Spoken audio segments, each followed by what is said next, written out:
materials are transported to the upper level by an elevator, then sequentially enter the cleaning screen and destoner to remove impurities. The cleaned raw materials are then sent by an elevator to a rotary screen grading screen for particle size classification.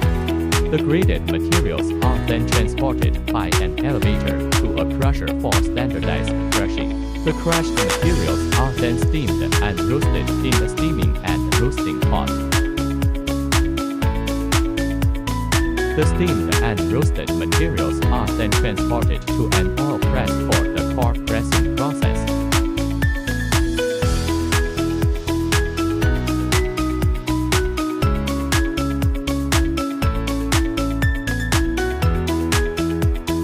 The resulting ore cake is transported to a dedicated cake storage area via an automated